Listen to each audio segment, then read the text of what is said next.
PPAM Kesehatan Reproduksi terletak di antara pertemuan 3 lempeng besar dan berada di atas Ring of Fire. Indonesia rentan mengalami gempa bumi, meletusnya gunung berapi, dan tsunami. 97% penduduk Indonesia tinggal di daerah rawan bencana. Kondisi alam bukan satu-satunya penyebab bencana. Namun, faktor sosial dan perilaku manusia yang tidak bertanggung jawab turut mengakibatkan bencana, seperti konflik sosial. Saat bencana datang, keadaan menjadi genting. Orang sibuk menyelamatkan diri menuju titik kumpul untuk mengamankan diri. Namun, apakah titik aman ini menjamin keamanan mereka? Nyatanya, dalam pengungsian, bahaya masih mengintai mereka. Dalam kondisi bencana, mekanisme perlindungan dan pelayanan kesehatan terganggu atau tidak berfungsi, di mana 75% dari penduduk terdampak adalah perempuan, anak-anak, dan remaja. 4% dari penduduk terdampak adalah ibu hamil, di mana 15-20% diantaranya rentan mengalami komplikasi saat melahirkan. 25% dari penduduk terdampak adalah perempuan usia subur yang rentan menjadi korban kekerasan. 19% dari penduduk terdampak adalah remaja usia 10-19 tahun. Remaja dan anak-anak yang terpisah dari orang tua rentan menjadi korban perdagangan manusia, pelecehan seksual, termasuk pemerkosaan. Di antara mereka yang terdampak, juga terdapat orang yang hidupnya bergantung pada obat, seperti orang yang hidup dengan HIV dan AIDS atau ODA. Keterbatasan-keterbatasan seperti inilah yang menyebabkan krisis kesehatan. Sebuah program telah dipersiapkan untuk menangani krisis kesehatan yang disebut Paket Pelayanan Awal Minimum atau PPAM Kesehatan Reproduksi. Program ini merupakan suatu rangkaian kegiatan dari berbagai pihak yang dipersiapkan pada prabencana dan dilaksanakan pada saat tanggap darurat krisis kesehatan. Pelaksanaan PPAM Kesehatan Reproduksi memiliki beberapa komponen.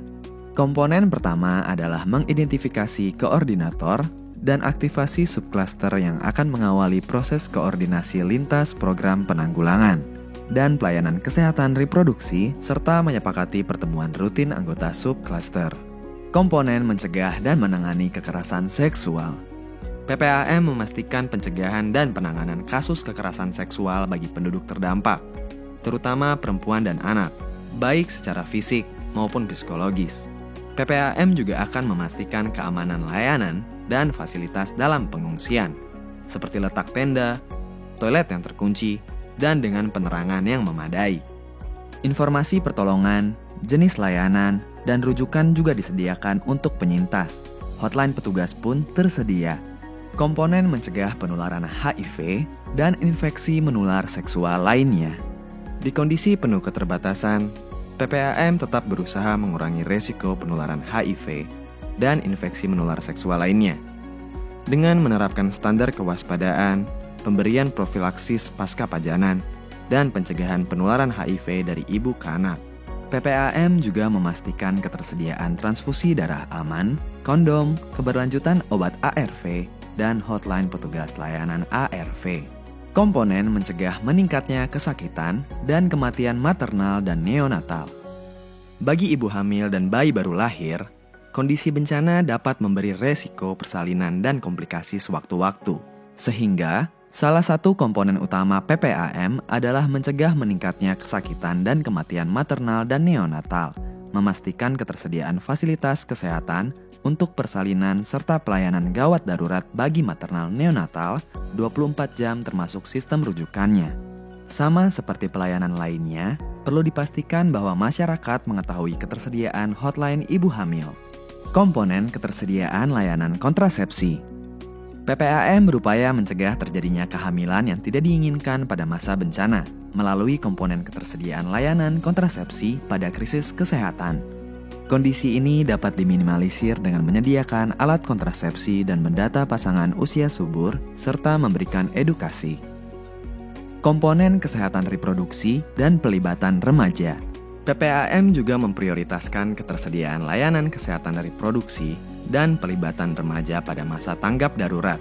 Upaya yang dilakukan adalah memastikan adanya koordinasi program remaja, penyediaan data terpilah, penyediaan akses informasi, dan layanan kesehatan reproduksi remaja, serta pelibatan dan pemberdayaan remaja.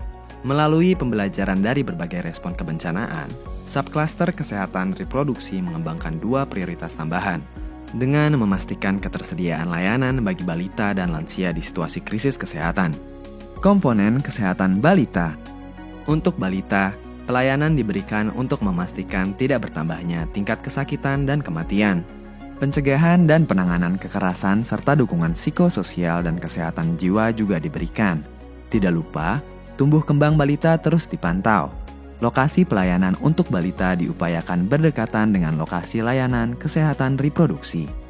Komponen kesehatan lansia. Bagi lansia, hal yang perlu dipastikan adalah tersedianya pelayanan kesehatan umum dan kesehatan reproduksi, memastikan aspek perlindungan termasuk dukungan psikososial, dan ketersediaan pemenuhan kebutuhan esensial lainnya. Dalam pelaksanaan pelayanan untuk balita dan lansia, harus dilakukan secara terintegrasi antar subkluster kesehatan reproduksi dan subkluster lainnya. Tentu saja, semua program tersebut akan terlaksana dengan baik apabila didukung dengan ketersediaan logistik PPAM dan sarana penunjang lainnya. Komponen integrasi pelayanan kesehatan reproduksi komprehensif pasca krisis kesehatan. Komponen utama yang terakhir adalah mengembalikan pelayanan kesehatan reproduksi menjadi normal, dengan menata kembali dan memperkuat semua elemen layanan kesehatan reproduksi yang akan terintegrasi dalam pelayanan kesehatan. Kesiapan kegiatan subkluster kesehatan reproduksi akan mengurangi resiko kelompok rentan, menurunkan jumlah kematian, dan kesakitan bagi mereka yang terdampak. Mendapatkan pelayanan kesehatan reproduksi merupakan hak asasi manusia. Salah satu upaya yang pemerintah lakukan untuk memenuhinya ialah dengan melaksanakan kegiatan subkluster kesehatan reproduksi, baik sebelum atau saat terjadinya bencana. Pelaksanaan paket pelayanan awal minimum kesehatan reproduksi dapat mengurangi kesakitan dan menyelamatkan jiwa. Video ini dikembangkan oleh Kementerian Kesehatan dan UNFPA.